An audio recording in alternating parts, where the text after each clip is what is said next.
All right, so let's talk about Man of Steel. I hated Superman Returns. I thought it was terrible.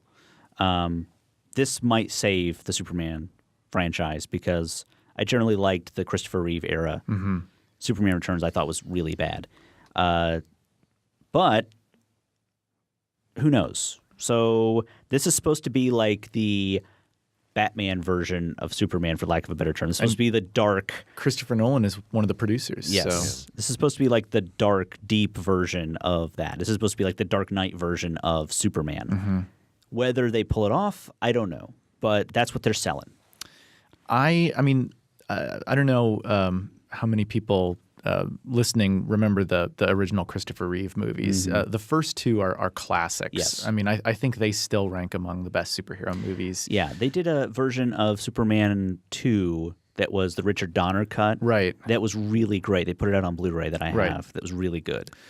The second two Christopher Reeve movies, not good. Yeah. And so, Superman Returns was supposed to be the big reboot to kind of bring the franchise back. And I actually liked the movie when I saw it in theaters. It has not aged well for me, and I haven't really, even though my wife and I own the film, I haven't really been compelled to go back and watch it again. So that may say something about the movie and maybe my memory of it. But I think this film may be one of the best kind of franchise movies of the summer, if the trailer is any indication. Because you guys know I'm really into comic books and superheroes, and for years my friends and I have been talking about the superhero movie, the Superman movie that we would want to see. If we were going to make a Superman movie, what would it look like?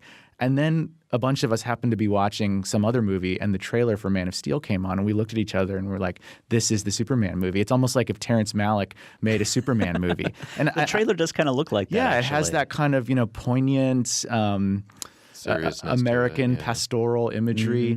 Mm-hmm. And I'm not really into Zack Snyder, but it looks like he got it right. I just hope it's as good as the trailer. Yeah. Well, and that's the thing. It's tough, a lot of these summer movies. I mean, last summer, Jason, what was our most anticipated film?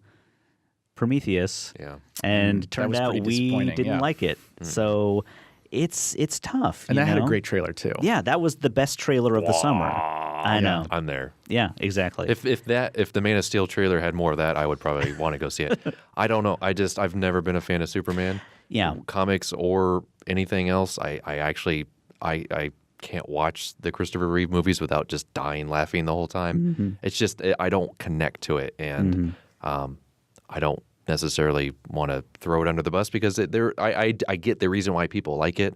It's just not my thing. So whether this will connect to me, I don't know. Yeah. I mean, I'm not a fan of Superman. Sure.